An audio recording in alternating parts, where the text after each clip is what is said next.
अस्सलाम वालेकुम। This is Mohammad Tayyab.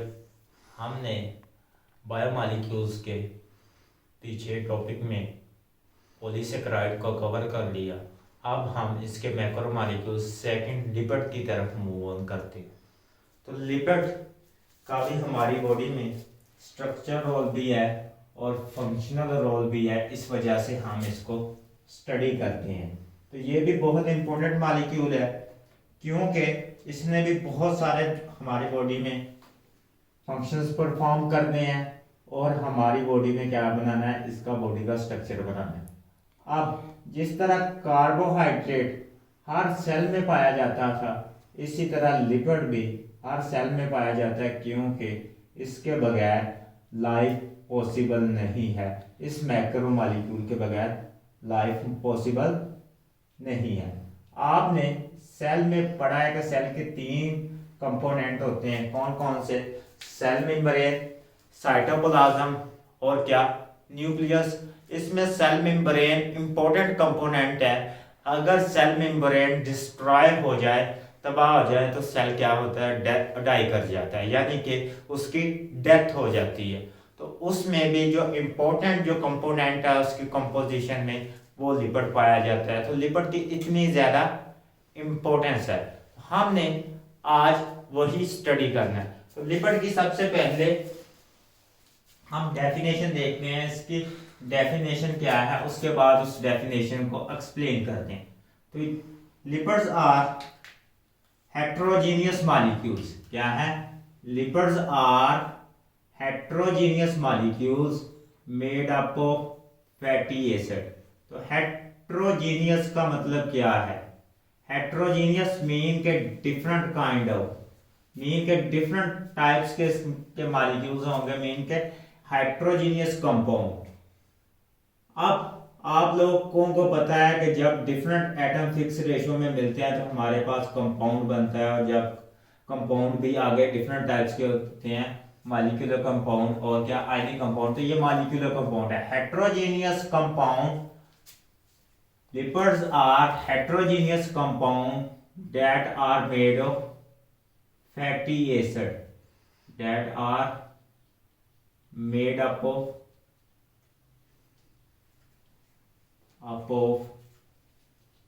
fatty acid, fatty acid। तो ये मॉलिक्यूल हमारी बॉडी में मुख्तलिफ मकदार में पाए जाते हैं। इनका जिस बॉडी के हिस्से में ज़्यादा ज़रूरत है वहाँ पे ज़्यादा पाए जाते हैं, और जिसमें कम ज़रूरत है वहाँ पे कम पाए जाते हैं। अब हमने इसके 1 बाय 1 इसके जो करेक्टरिस्टिक्स हैं इस मॉलिक्यूल की वो डिस्कस करनी है, और इस मॉलिक्यूल्स की जो फीचर्स है, हमारे पास रोल है, इंट्रोडक्शंस में हम वो डिस्कस करते हैं। तो फैटी एसिड को बाद में मैं क्लियर करता हूँ। हमने बहुत सारी टर्मिनोलॉजीज हैं जो नेक्स्ट यूज करनी है, हमने उसको आगे नेक्स्ट यूज करना है, तो मैं इसको बाद में क्लियर करता हूँ। सबसे पहले इसकी आते हैं प्रॉपर्टीज पे, इसको 1 बाय 1 डिस्कस कर ले। प्रॉपर्टीज मीन के इसकी खसूसियात क्या है, करेक्टर क्या है। सबसे पहले सोलेबिलिटी। सोलेबिलिटी का मतलब क्या है कि ये सोलुबल कितने होते हैं, कितने सोलुबल, सोलिबिलिटी मीन के ये वाटर में कितने सोलुबल होते हैं। अब हमें पता है कि वाटर में वो चीज सोलुबल हो सकती है जो कि पोलर हो।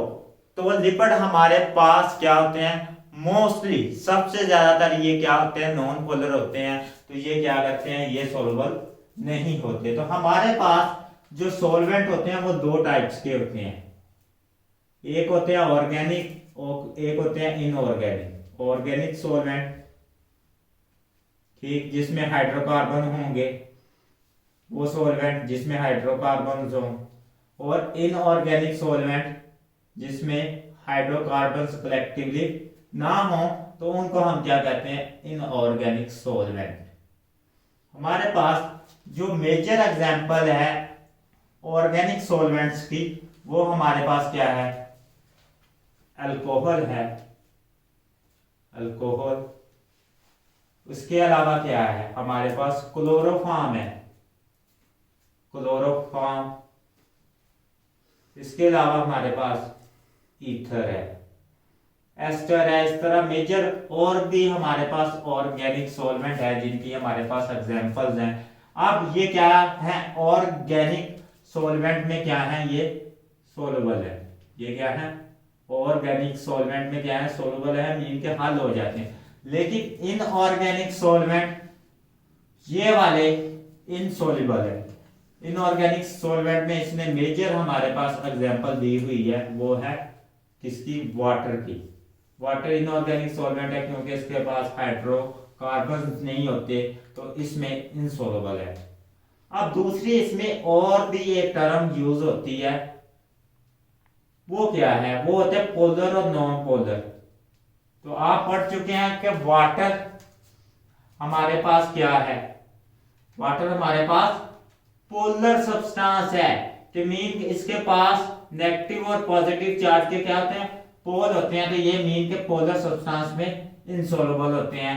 और हमारे पास ये वाले जो कंपाउंड है, ऑर्गेनिक कंपाउंड है, ये वाले क्या होते हैं, हमारे पास नॉन पोलर होते हैं। क्या होते हैं, मोस्टली नॉन पोलर होते हैं। तो ये इस वजह से नॉन पोलर सॉल्वेंट में हमारे पास सोल्युबल है। तो सबसे पहले हमने इसकी सोल्युबिलिटी की कैरेक्टरिस्टिक्स को डिस्कस कर लिया। अब इसकी चंद एग्जांपल देता है हमारे पास, ठीक, जो हमारी बॉडी में एग्जिस्ट करते हैं। इसकी चंद एग्जांपल देता है आपके पास, किस फॉर्म में एग्जिस्ट करते हैं। सबसे पहले हमारी बॉडी में ये वैक्सीज की फॉर्म में एग्जिस्ट करते हैं। तो ये क्या कहता है कि ये हमारी बॉडी में किस फॉर्म में एग्जिस्ट करते हैं, वैक्सीज की फॉर्म में। उसके अलावा लिपिड्स फैट की फॉर्म में हमारे पास आते हैं। उसके अलावा जो आप ऑयल यूज करते हैं उस फॉर्म में आते हैं हमारे पास लिपिड। तो ये वाली इसकी जनरल थोड़ी सी चंद सी एग्जांपल्स हैं। ऑयल्स हो गए, वैक्सीज हो गई हमारे पास, फैट हो गई, ये क्या है, लिपिड की जनरल एग्जांपल है। हम आगे इसको वन बाय वन डिटेल के साथ डिस्कस करते हैं। अब हम मूव ऑन करते हैं इसके रोल पर, ठीक है। इसके बॉडी में रोल क्या है, ये कौन सी एक्टिविटीज हैं जो बॉडी में परफॉर्म करता है। तो हम इसके जो रोल हैं वो वन बाय वन डिस्कस करते हैं। ह्यूमन बॉडी में या दूसरे लिविंग ऑर्गेनिज्म की बॉडी में क्या इसके रोल है। सबसे पहले रोल और इसकी नेचर को हम इकट्ठा डिस्कस करेंगे।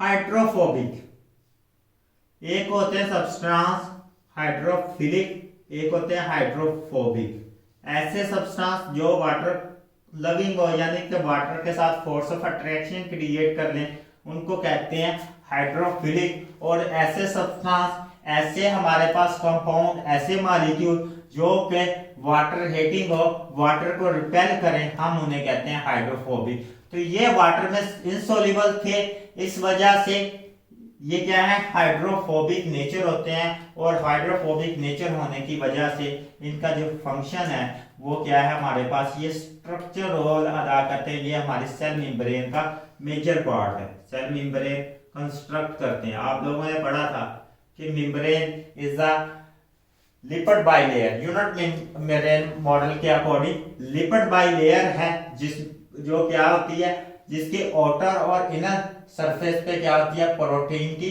लेयर होती है। इनसाइड द सरफेस प्रोटीन की लेयर के दरमियान हमारे पास दो लिपिड की लेयर होती हैं, वो फास्फोलिपिड होते हैं। वो भी हमने डिटेल के साथ पढ़ना है उनका स्ट्रक्चर का। तो ये हमारे पास क्या बनाते हैं, सेल मेम्ब्रेन। या फ्लूइड मोज़ेक मॉडल के अकॉर्डिंग क्या थी, सेल मेम्ब्रेन क्या थी, हमारे पास फ्लूइड थी फास्फोलिपिड्स का, जिसमें क्या होती है, प्रोटीन एम्बेडेड होती हैं। तो हमने इसका स्ट्रक्चर रोल पढ़ना है। ये हाइड्रोफोबिक यानी वाटर हीटिंग मॉलिक्यूल होते हैं, और हमारे पास क्या बनाते हैं, सेल मेम्ब्रेन बनाते हैं। दूसरा इसका फंक्शन है वो है एनर्जी। ये एनर्जी का भी हायर सोर्स है।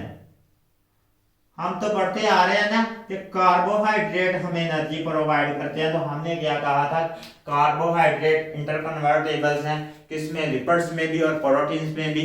और लिपिड्स क्या है, लिपिड्स भी आगे इंटरकन्वर्टेबल्स हैं, प्रोटीन में भी और कार्बोहाइड्रेट में भी। तो इस वजह से हम इनसे एनर्जी डिराइव कर सकते हैं। पहली हमारी बॉडी की प्रायोरिटी होती है कि कार्बोहाइड्रेट से एनर्जी हासिल करें, दूसरी होती है कि हम वो लिपिड से एनर्जी हासिल करें जब कार्बोहाइड्रेट अवेलेबल ना हो। तो अब ये क्या है, एनर्जी का सोर्स है और ये कितनी एनर्जी स्टोर कर सकते हैं, ये double amount of energy store कर सकते हैं, डबल अमाउंट ऑफ एनर्जी किनके कंपैरिजन, कार्बोहाइड्रेट के। कार्बोहाइड्रेट का अगर 1 ग्राम जितनी एनर्जी स्टोर करता है उसके कंपैरिजन हमारे पास ये डबल एनर्जी स्टोर करेंगे उसका लिपिड का 1 ग्राम। अब लिपिड की हम एनर्जी को नोट कर लेते हैं, ये आप वैल्यूज नोट कर लीजिएगा, आप लोगों के लिए ये वैल्यू बहुत, आप 9th क्लास में ये तकरीबन पढ़ चुके हैं कि ये वैल्यूज क्या होती हैं 9th 10th में। अब 1 ग्राम जो हमारे पास लिपिड है ये क्या करता है, हमारे पास 9 किलो कैलोरीज एनर्जी देता है, इतनी ज्यादा। और जो हमारे पास 1 ग्राम कार्बोहाइड्रेट है, ठीक है, कार्बो, वो कितनी देता है, वो देता है हमें 4 किलो कैलोरीज ऑलमोस्ट। ठीक, हायर क्लासेस में हम पॉइंट में भी वैल्यू डिस्कस करते हैं, लेकिन अभी यहां था। और हमारे पास जो प्रोटीन है 1 ग्राम प्रोटीन, ठीक, वो भी क्या, इतनी ही कार्बोहाइड्रेट जितनी हमें एनर्जी देती है 4 किलो कैलोरीज। तो मीन के अब 1 ग्राम लिपिड क्या कर रहा है, 9 किलो कैलोरीज एनर्जी दे रहा है, जबकि 1 ग्राम कार्बोहाइड्रेट हमारे पास 4 किलो कैलोरीज एनर्जी दे रहा है। इसका मतलब है कि carbohydrate double amount of energy store करते हैं। अब ये रीजन इसकी हम डिस्कस करते हैं कि क्यों ये double amount of energy store करते हैं। अब हमारे पास जो पोटेंशियल सोर्स ऑफ एनर्जी है वो क्या है, CH बॉन्ड। हम कार्बोहाइड्रेट में भी क्या करते हैं, CH बॉन्ड तोड़ते हैं और हमारे पास ये पोटेंशियल सोर्स ऑफ एनर्जी है, इसको तोड़ने के बाद हमें एनर्जी हासिल होती है। लिपिड में ये वाले CH बॉन्ड की जो रेशो है वो हमारे पास क्या होती है, डबल होती है एज कंपेयर टू कार्बोहाइड्रेट, तो 2 टाइम्स देन कार्बोहाइड्रेट्स। तो मैंने यहां पे लिख दिया कार्बो, ठीक। कार्बोहाइड्रेट के कंपैरिजन में इनके CH बॉन्ड की जो रेशो है वो 2 टाइम्स होती है। उसके अलावा इनके पास oxygen to hydrogen ratio, oxygen to hydrogen ratio क्या होती है, वो लोअर होती है। जब हम इनका स्ट्रक्चर को डिस्कस करेंगे हम डिटेल के साथ डिस्कस करेंगे क्यों लोअर होती है। तो ये 2 रीजन है, पहले तो CH बॉन्ड इनके ज्यादा होते हैं, दूसरा इनके पास ऑक्सीजन टू हाइड्रोजन रेशो कम होती है, इस वजह से ये क्या करते हैं, डबल एनर्जी स्टोर करते हैं। अब आ जाते हैं हम इनके नेक्स्ट फंक्शन पे। हमने डिस्कस कर लिया कि ये नॉन पोलर होते हैं, हम इसको यहाँ से रेज कर लेते हैं ताकि व्हाइट बोर्ड थोड़ा सा अच्छा यूज हो जाए। यहाँ पे लिख देते हैं कि ये वाले क्या है, कंपाउंड हमारे पास नॉन पोलर थे। दोबारा नेक्स्ट मूव ऑन करते हैं। अब हमने डिस्कस किया है इनका फंक्शंस में कि ये कितनी अमाउंट ऑफ एनर्जी स्टोर कर सकते हैं। उसके बाद हमने अब डिस्कस करना है कि ये कितने इंपॉर्टेंट स्ट्रक्चरल फंक्शन, एक हमने डिस्कस कर लिया कि ये सेल मेम्ब्रेन बनाते हैं, अब दूसरा हम डिस्कस करने लगे। दूसरा क्या है हमारे पास, वो है कि ये डिफरेंट टाइप में हमारे पास पाए जाते हैं। एक है वैक्सीज,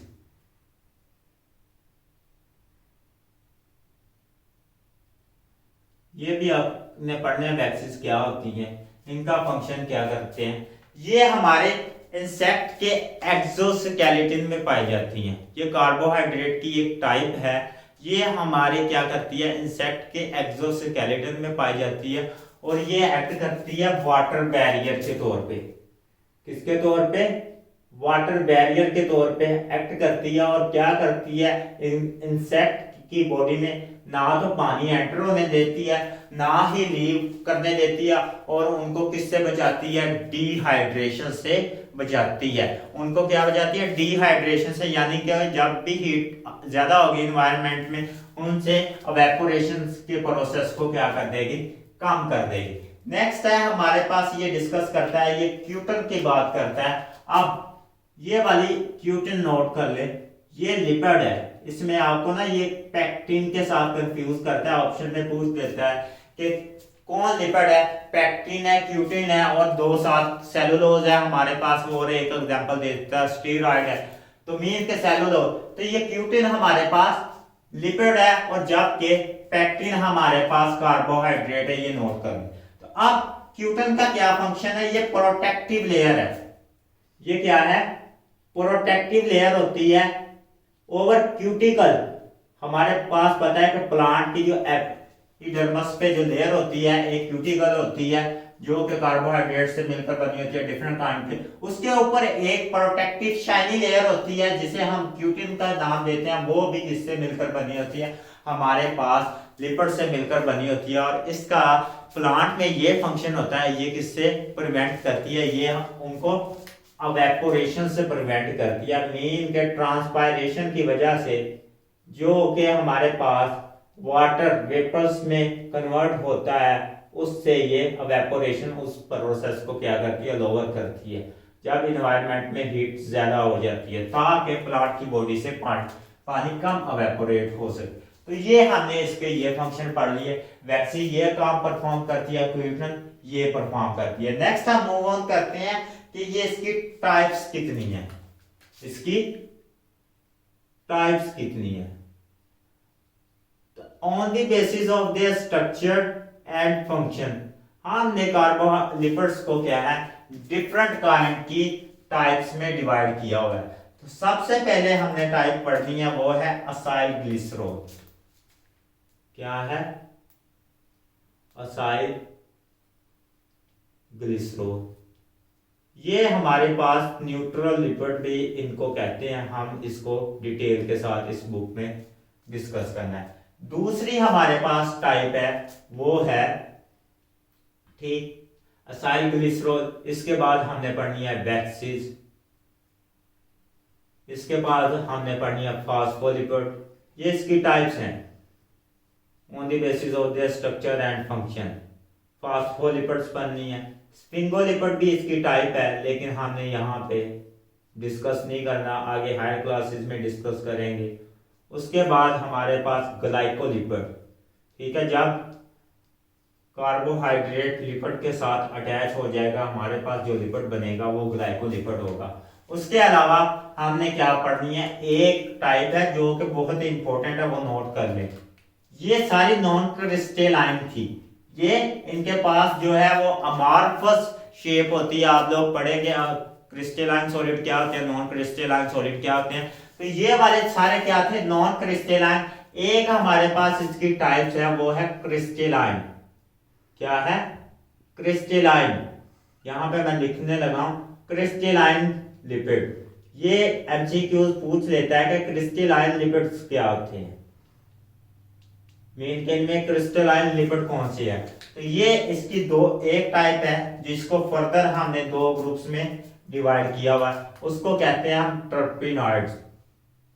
ये भी हमने पढ़ने टर्पेनॉइड्स। ये क्या है? ये मोनोमर से मिलकर बनते हैं। इसकी दो टाइप्स हैं फर्दर। हमारे पास स्टीरॉइड्स जो कि ज्यादातर हार्मोन के तौर पे एक्ट करते हैं, और हमारे पास कैरोटीनॉइड्स। कैरोटीनॉइड्स प्लांट में पाए जाते हैं। ये क्या करते हैं? ये लाइट एब्जॉर्ब करने में हेल्प करते हैं क्लोरोफिल की, और ये लाइट अब्जॉर्बिंग स्पेक्ट्रम को इंक्रीज करते हैं। तो ये क्रिस्टलाइन लिपिड्स हैं। ये हमारे पास अमॉर्फस लिपिड है। अब हमने क्या कहा? ये है heterogeneous compound that are made up of fatty acid. तो हमने ये डिस्कस करना है कि फैटी एसिड क्या होते हैं। हमने ये डिस्कस करना है इस लेक्चर में कि फैटी एसिड क्या होते हैं। तो यहां पे मैं आप हेडिंग देने लगा हूं कि फैटी एसिड क्या? Fatty acids. अब नाम से जाहिर हो रहा है कि वो एसिड्स जो क्या हो, फैट से एसोसिएट हो। हम उसे क्या कहते हैं, फैटी एसिड कहते हैं। अब फैटी एसिड, ये वाले जो एसिड्स हैं उनमें हमारे पास एक फंक्शनल ग्रुप होता है। क्या होता है, फंक्शनल ग्रुप होता है कार्बोक्सिलिक एसिड का।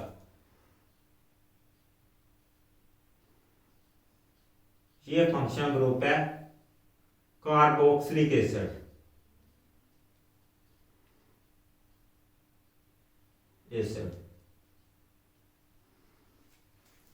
और इधर क्या इनके साथ अटैच होती है अल्काइल चेन, यानी कि ये वाले जिन कंपाउंड में, जिन हमारे पास कंपाउंड में ये वाला फंक्शन ग्रुप होगा हम उनको कहते हैं कार्बोक्सिलिक एसिड। और जिनके साथ आगे कार्बन चेन अटैच हो तो हम ऐसे एसिड्स को कहते हैं फैटी एसिड। याद रखिएगा, जैसे कि फॉर एग्जांपल मैं यहाँ पे CH3 CH2 और CH2, ये है हमारे पास अल्काइल चेन R, और हमारे पास फर्दर CH2,